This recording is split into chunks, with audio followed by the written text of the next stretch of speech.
Too Close for Podcast. With Gene and Marty. That's right. We identify ourselves every 10 episodes or so, approximately. That's right. Today we're talking about episode 305, October 28th, 1982, The Luck of the Iris. What does that title have to do with anything? In context to this show episode, Yeah. like she had no luck in this episode. She was the one who caused the problem in the first place, Interloper. and nothing worked out for her at all, did it? Ironic title, perhaps. The Luck of the Iris. You would think this would have been a St. Patrick's Day episode, but no, this aired 3 days before Halloween, 1982. Yeah, I have no. So what was I? I was like 12 or 13 at this time. How old were you, my friend? I was 8 at this point, and let's see, so this was late 82. Did I trick-or-treat the neighborhood, or we might have actually gone to Tucson Mall to trick-or-treat, and I saw one of those TV wristwatches for the very first time. That was when the Tucson Mall was new. Yeah. But this has nothing to do with Too Close for Comfort. No, just the date that the episode originally aired. A little bit of a tangent there. But anyways, Iris was not very lucky in this episode that has a very, very long first act. That's right. So, it's very early in the morning. I don't know how early. When Iris comes by, Muriel, with disheveled hair to match Henry's, says she's been up all night because Andrew has been acting up. Iris thinks she may know why, because she may have accidentally exposed Andrew to the chicken pox.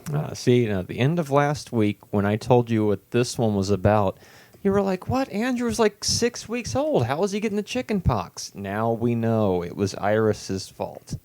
So she's like Typhoid Mary here. You are the Black Plague, he says to her at one point. But we never, spoiler, we never do find out if he actually comes down with chicken pox. It's all just kind of forgotten about. Exactly. So Iris is going around. She has chicken pox all over her. So then Muriel goes through her mind and realizes, I had chicken pox when I was 8. The girls had it that summer, went to Chicago to visit Iris. So that leaves only Henry, and Henry can't remember if he had the chicken pox or not. Yeah, he had every other disease you can think of. And then Muriel calls Dr. Krulik, apparently Andrew's doctor. See if that name lasts. I'm sure it does, because they kept with... Dr. Connolly for so long. Right? So she calls Dr. Krulik. The pediatrician, I'm guessing. That makes sense.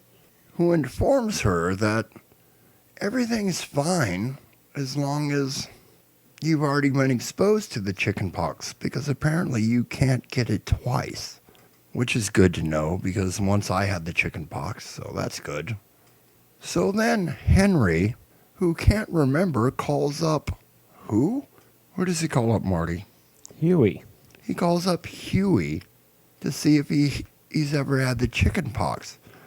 But Huey is in the hot tub, but somehow instantly gets back on the phone and says, no, like intelligence, you've never had the chicken pox. What a bunch of mean people, honestly. Yeah, if this show didn't have a laugh track, it would be a drama about abuse. So now Henry's freaked out because Muriel has told him that if he has not had the chicken pox, he could die, and then suggests that he moves in with the girls for 2 weeks.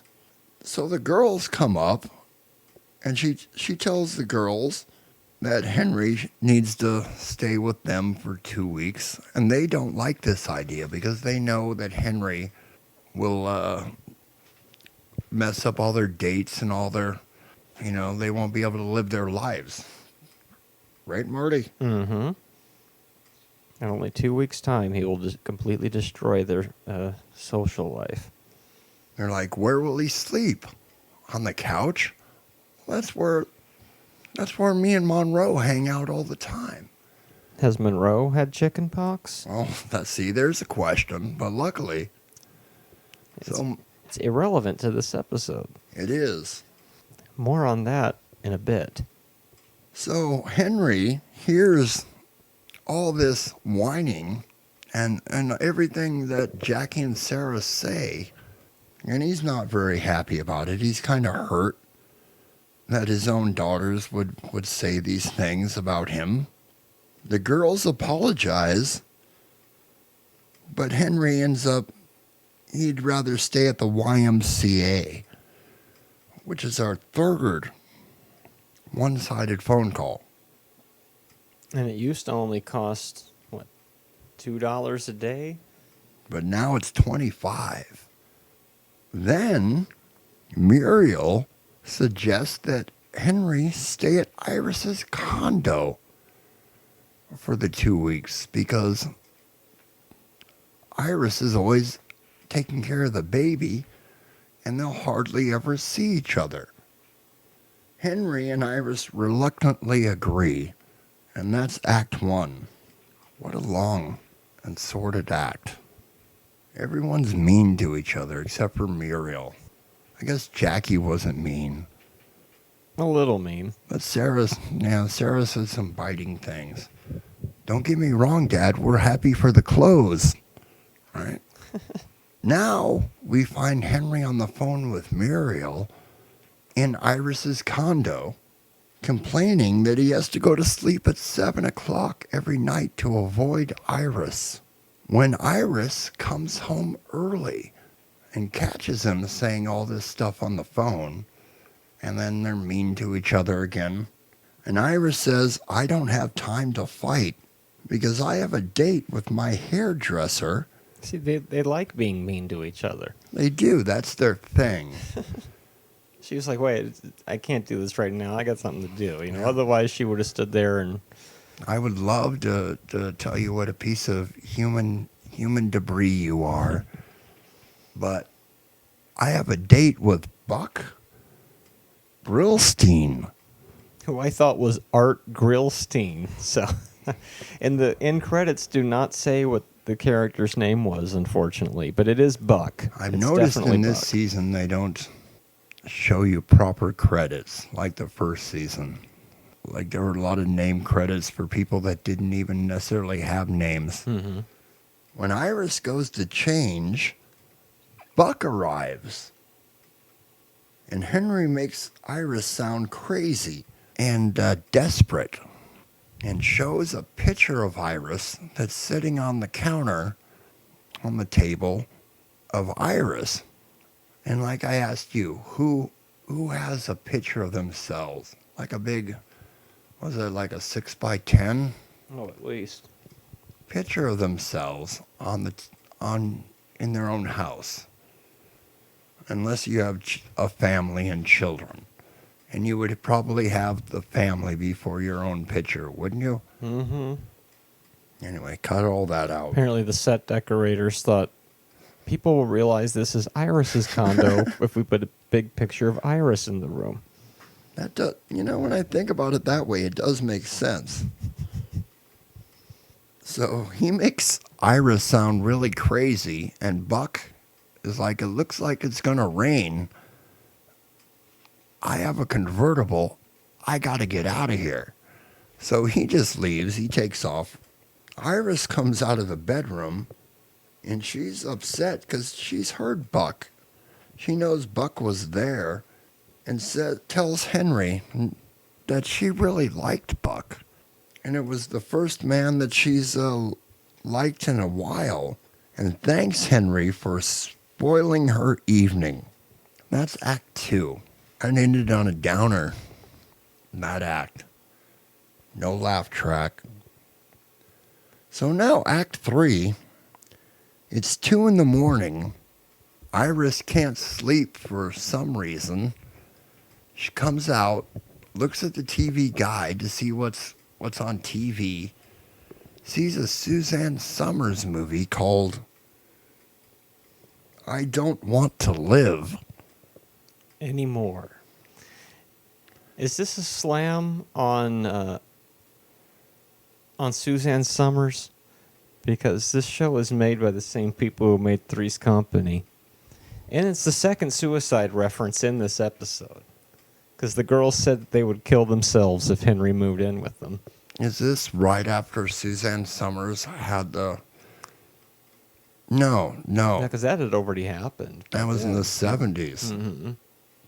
So maybe they still harbored some resentment towards her. Anyway, the movie was called what? I don't want to live anymore. I don't want to live anymore, she says sarcastically, but Henry takes it a different way. Henry hears her say that as she goes out to the patio or the balcony to get a breath of fresh air. Thinking she's going to jump, Henry runs out and grabs her by the legs.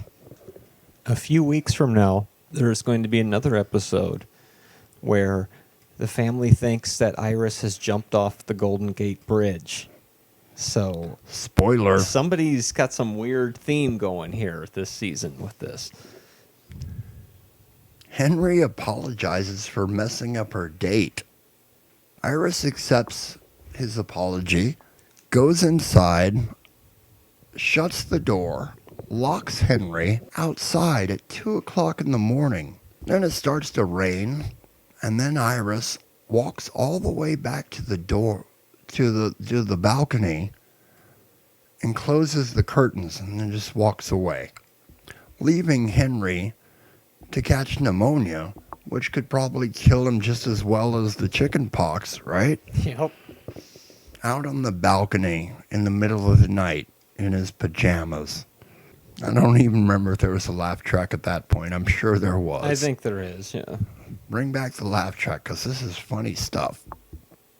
Act 3, the end. Okay. Before I get into the totals for the week, there is something odd, once again. You could almost call it the Sylvia conundrum. This show just loves to reuse the same names. Buck. We've heard that name before, haven't we? I don't... Buck Krulik. Way back on that episode Centerfold, where Muriel had to take the nude centerfold of that guy. And his name was Buck Krulik. Krulik? That's the name of the pediatrician. So they've repurposed both names to two different characters, Buck and Krulik. I'm surprised there wasn't a Sylvia in this episode. So Iris is definitely the interloper in this episode, as she was the chicken pox carrier. Last week, I think I said something about Iris not being as much of an interloper, but she was on those as well. But I won't get into that. Just wanted to correct myself a little bit there. She was the MacGuffin. Right? And our guest star was Buck? Krulik. No, not Buck Krulik. Not the guy from the Centerfold, but No. Buck Grillstein. Brillstein. BB. I thought his name was Art Grillstein because I was watching it in the middle of the night with the sound very low. Cosmic Cow reference. Well, Henry does take his drawing board over to Iris's condo. So we see it there, and she makes a few snide comments about him sharpening We do not pencils all see day. it there. He did not bring the puppet. He didn't bring the puppet, but he does have the drawing board. So Yeah. at least it's kind of a reference. But yeah, very weird. He decided he doesn't need to draw with the puppet when he's not at home. What if that puppet gets all kinds of chicken pox all over it? Maybe Mr. X came back and stole the puppet again that episode.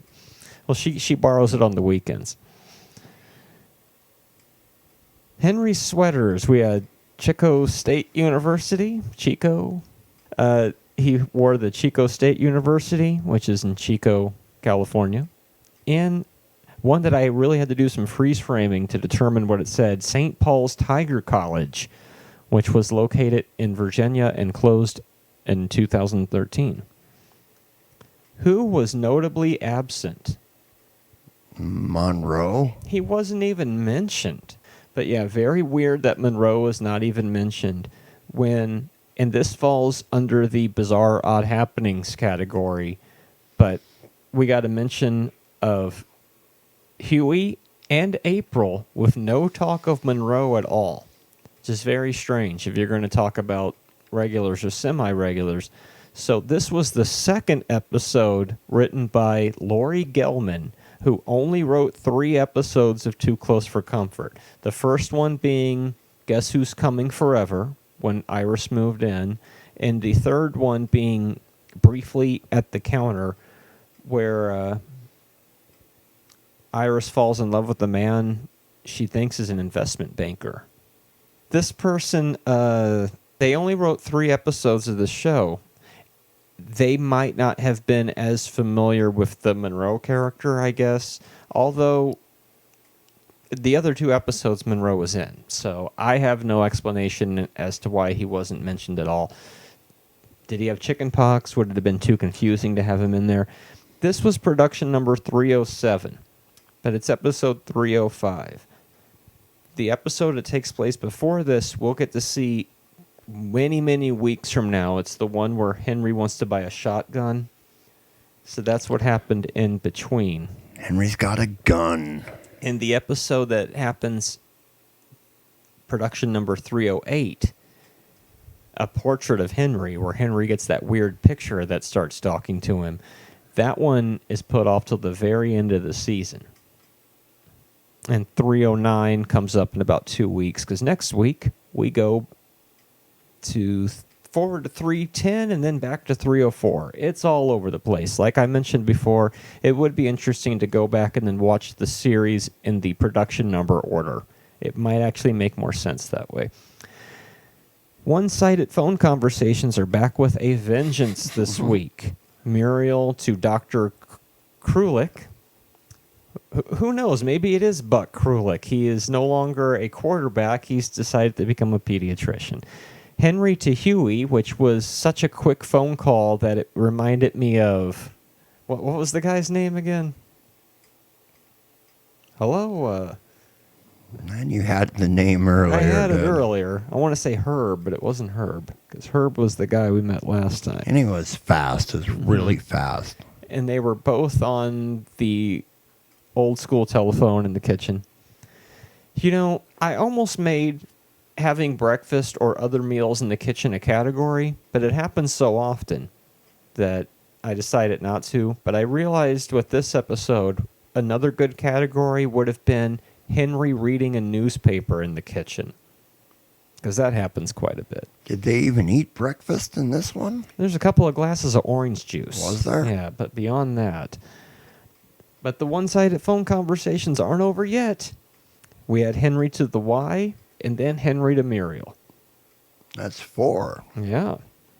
Henry Pointing, on the other hand, has really started to slow down in Season 3. It's been replaced by this whole hand... Chop. Yeah, chopping action.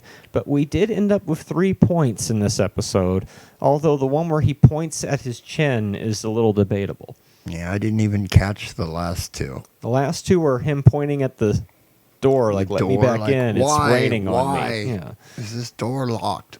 But don't worry, next week, there's a major pointing flurry when a big argument happens towards the end of Act 1. If you like pointing... Oh, you're going to love next week's. There were so many, I had to make determinations on which ones to count. There was one good Henry Stammer there at the end. We get a freeze frame. No, we don't get the freeze frame transition, but the weird transition we get this episode is of Iris's building. Yeah. Andrew is in the episode mentioned and yelling, but we don't actually see him or the plastic baby. The intro was your classic Monroe in the chair intro. But the next 2 weeks' intros, things get a little wacky, so stay tuned for those. Waka Look waka. forward to there. Yeah, I'm getting Fozzie Bear on you. Disheveled Henry hair right away. We start the episode with it. And Muriel has disheveled hair, as you mentioned earlier. And then Henry has disheveled hair at the end of the episode as well. That might be the first time that's happened twice in one episode. And we even get wet Henry hair to end the episode. We had the 5-note music cue twice. It even started the episode off. And the 1 note was in there. Huey, he wasn't on the show, but there was a phone call to him. Can you call your father at the home? And is Huey coming to visit? Or April's coming out from L.A.? You know. And the other bizarre, odd happening was the very localized rain falling on Henry's head, as well as Henry almost laughing before the rain starts. Like he almost cracked himself up and broke the scene, is almost what it feels like to me. I give this a 4 on a scale of 1 to 5. This is a very good one. I really liked it. What did we learn? We learned at least this once. Monroe can be in the intro and not be in the episode.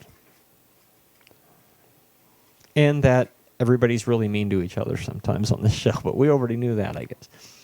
And it's good to have the chicken pox when you're young. Yes.